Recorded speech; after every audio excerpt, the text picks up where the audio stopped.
Hi friends, ಎಲ್ಲರೂ ಹೇಗಿದ್ದೀರಾ? Manjula ವಿದ್ಯುಸ್ ಕಿಚನ್ಗೆ welcome. ನಾನಿವತ್ತು KFC ಮಾಡೋದು ಹೇಗೆ ಅಂತ ತೋರಿಸ್ತೀನಿ. ಏನೇನು ಬೇಕಂತ ನೋಡ್ಕೊಂಡು ಬನ್ನಿ.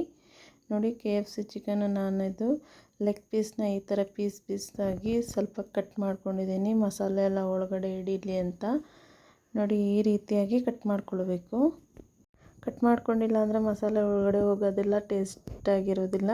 ನೋಡಿ, ಇವಾಗ ಅದಕ್ಕೆ ಏನೇನು ಬೇಕು ಅಂದರೆ ಚಿಲ್ಲಿ ಪೌಡ್ರು ನಿಮಗೆ ಖಾರಕ್ಕೆ ತಕ್ಕಂತೆ ನಾನು 1.5 ಸ್ಪೂನ್ ಹಾಕ್ಕೊಂಡಿದ್ದೀನಿ. ಸ್ವಲ್ಪ ಶುಂಠಿ ಬೆಳ್ಳುಳ್ಳಿ ಪೇಸ್ಟ್, ಪೆಪ್ಪರ್ ಪೌಡರು, ಉಪ್ಪು, ಅರಿಶಿಣ, ಗರಂ ಮಸಾಲೆ ಪೌಡರು ಮತ್ತು ಮೊಸರಿಗೆ ಸ್ವಲ್ಪ ನೀರು ಹಾಕ್ಕೊಂಡು ಮಜ್ಜಿಗೆ ಮಾಡ್ಕೊಂಡಿದ್ದೀನಿ. ಕಾರ್ನ್ಫ್ಲೋರು ಮತ್ತು ಮೈದಾ ಹಸಿಟ್ಟು. ನೋಡಿ, ಸ್ವಲ್ಪ ಮೈದಾ ಹಿಟ್ಟು ತೊಗೊಂಡಿದ್ದೀನಿ ನಾನು.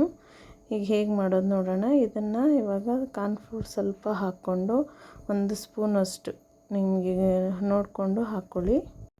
ಸ್ಪೂನಷ್ಟು ಹಾಕ್ಕೊಂಡು ಈಗ ನೋಡಿ, ಅರ್ಧ ಮೊಸರಿಗೆ ಅರ್ಧ ನೀರು ಹಾಕ್ಕೊಂಡಿದ್ದೀನಿ. ಎರಡು ಈಕ್ವಲಾಗಿ ಈಗ ನೀಟಾಗಿ ಮಿಕ್ಸ್ ಮಾಡ್ಕೊಳ್ಳೋಣ. ಅದನ್ನು ಎಲ್ಲವೂ ನೀಟಾಗಿ ಮಿಕ್ಸ್ ಮಾಡ್ಕೊಳ್ಳೋಣ. ಒಂಚೂರು ಗಂಟಿಲ್ಲದೆ ಇರೋ ಥರ ಮಿಕ್ಸ್ ಮಾಡಿಕೊಂಡು, ಮೊಸರು ಸ್ವಲ್ಪ ಜಾಸ್ತಿನೇ ಇರಬೇಕು. ಅದು ಚಿಕನ್ ಎಲ್ಲ ಲೆಗ್ ಪೀಸ್ ಎಲ್ಲ ನೆನೆಯೋ ಥರ ಇರಬೇಕು.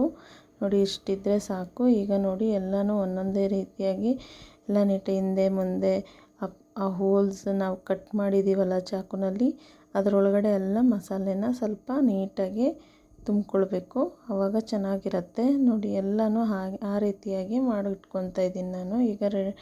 ಈಗ ಮಾಡಿಬಿಟ್ಟು 1 ಅವರ್ ನಾವು ಫ್ರಿಜ್ಜಲ್ಲಿ ಇಟ್ಕೊಳ್ಬೇಕು. ಈಗ ಮೈದಾ ಹಿಟ್ಟು ನೋಡಿ, 1 ಬೌಲ್ ಮೈದಾ ಹಿಟ್ಟು ತೊಗೊಂಡಿದ್ದೀನಿ ಚಿಕ್ಕ ಬೌಲಲ್ಲಿ. ಮತ್ತು ಚಿಲ್ಲಿ ಪೌಡರ್ 1 ಸ್ಪೂನು, ಮತ್ತು ಉಪ್ಪು, ಪೆಪ್ಪರ್ ಪೌಡರು ಮತ್ತು ಕಾರ್ನ್ಫ್ಲೋರ್ ಹಾಕ್ಕೊತಾ ಇದ್ದೀನಿ. ನೋಡಿ, ಈಗ ಕಾರ್ನ್ಫ್ಲೋರ್ ಹಾಕ್ಕೊಂಡು ಇವಾಗ ನೋಡಿ ಒಂದು 6ರಿಂದ 7 ಸ್ಪೂನ್ ಕಾರ್ನ್ಫ್ಲೋರ್ ಹಾಕ್ಕೊಂಡು ಎಲ್ಲ ಮಿಕ್ಸ್ ಮಾಡ್ಕೊಳ್ಳೋಣ. ಅದನ್ನು ನೀರು ಹಾಕ್ಕೊಳ್ಬಾರ್ದು, ಹಾಗೆ ಡ್ರೈಯಲ್ಲೇ ಮಿಕ್ಸ್ ಮಾಡ್ಕೊಳ್ಬೇಕು. ಈಗ ನಾವು ಫ್ರಿಜ್ಜಲ್ಲಿ ನೀರನ್ನು ನೋಡಿ ನೀಟಾಗಿ ಎಲ್ಲ ಮಿಕ್ಸ್ ಮಾಡ್ಕೋಬೇಕು. ನೀರು ಕೋಲ್ಡ್ ವಾಟರ್ ತೊಗೊಳ್ಬೇಕು. ಫ್ರಿಜ್ಜಲ್ಲಿ ಇಟ್ಕೊಂಡು ಕೋಲ್ಡ್ ವಾಟರ್ ಆಗಿರಬೇಕು. ನೀರು ತೊಗೊಳ್ಬೇಕು 1 ಬೌಲಲ್ಲಿ. ಇವಾಗ ನಾನು ಎಣ್ಣೆ ಇಟ್ಕೊತಾ ಇದ್ದೀನಿ. ಈಗ ನೋಡಿ, ಅದು ನಾನು ಎಲ್ಲ ಮಿಕ್ಸ್ ಮಾಡಿ ಇಟ್ಕೊಂಡಿದ್ನಲ್ಲ ಮೈದಾ ಹಿಟ್ಟು ಮತ್ತು ಕಾರ್ನ್ಫ್ಲೋರು, ಚಿಲ್ಲಿ ಪೌಡ್ರೆಲ್ಲ, ಅದಕ್ಕೊಂದು ಸರಿ ಹೆಜ್ಬೇಕು ಮತ್ತು ಕೋಲ್ಡ್ ನೀರಿಗೆ ಒಂದು ಸರಿ ಹೆಜ್ಬೇಕು. ಮತ್ತು ನೀಟಾಗಿ ಡಿಪ್ ಮಾಡಬೇಕು. ಹಸಿಟ್ಟಿಗೆ ಡಿಪ್ ಮಾಡಿ ನೀಟಾಗಿ ಪಕ್ಕದಲ್ಲಿ ಇಟ್ಕೊಳ್ಬೇಕು. ಚೆನ್ನಾಗಿ ಪ್ರೆಸ್ ಮಾಡಿ, ಇಮಿಡಿಯೇಟ್ ಎಣ್ಣೆಗೆ ಹಾಕೋಕ್ಕೆ ಹೋಗಬೇಡಿ. ಪ್ರೆಸ್ ಮಾಡಿಕೊಂಡು ಒಂದು ಸ್ವಲ್ಪ ಹೊತ್ತು ಇಟ್ಕೊಳ್ಬೇಕು. ಈಗ ಎಲ್ಲವನ್ನು ಅದೇ ರೀತಿ ಮಾಡ್ಕೊಳ್ಳೋಣ. ಈಗ ಒಂದೊಂದೇ ಎಣ್ಣೆಗೆ ಬಿಟ್ಕೊಳ್ಳೋಣ. ನೋಡಿ, ಹೀಗೆ ಎಣ್ಣೆಗೆ ಹಾಕ್ಕೊಳ್ತಾ ಇದ್ದೀನಿ. ಎಷ್ಟಾಗುತ್ತೆ ಎಣ್ಣೆಗೆ? 1ರಿಂದ 2, 3 ಹಾಕ್ಕೊಳ್ಳಿ ಸಾಕು. ಆವಾಗ ನೀಟಾಗಿ ಫ್ರೈ ಮಾಡೋಕ್ಕೆ ಚೆನ್ನಾಗಾಗುತ್ತೆ. ನೋಡಿ, ಹಿಂದೆ ಮುಂದೆ ನೀಟಾಗಿ 2 ಕಡೆ ಕಂದು ಬಣ್ಣ ಬರೋವರೆಗೂ, ಬ್ರೌನಿಷ್ ಆಗೋವರೆಗೂ ನೀಟಾಗಿ ಫ್ರೈ ಮಾಡ್ಕೊಳ್ಳಿ.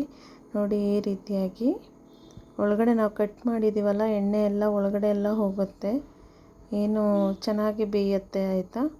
ಈ ರೀತಿಯಾಗಿ ನೀವು ಬೇಯಿಸ್ಕೊಳ್ಳಿ. ಇವಾಗ ತೆಗೆದಿಟ್ಕೊಳ್ಳಿ ಒಂದು ಪ್ಲೇಟಿಗೆ. ನೋಡಿ, ಈಗ ರೆಡಿಯಾಗಿದೆ. ಪ್ಲೇಟಿಗೆ ತಕ್ಕೊತಾ ಇದ್ದೀನಿ. ಈ ರೀತಿಯಾಗಿ ಫ್ರೈ ಮಾಡ್ಕೊಳ್ಬೇಕು. ಲೈಕ್ ಮಾಡಿ, ಶೇರ್ ಮಾಡಿ, ಸಬ್ಸ್ಕ್ರೈಬ್ ಮಾಡ್ಕೊಳ್ಳಿ. ಯಾರು ನನ್ನ ಚಾನಲ್ ನೋಡ್ತಾ ಇದ್ದೀರಾ ಎಲ್ಲರೂ ಸಬ್ಸ್ಕ್ರೈಬ್ ಮಾಡ್ಕೊಳ್ಳಿ.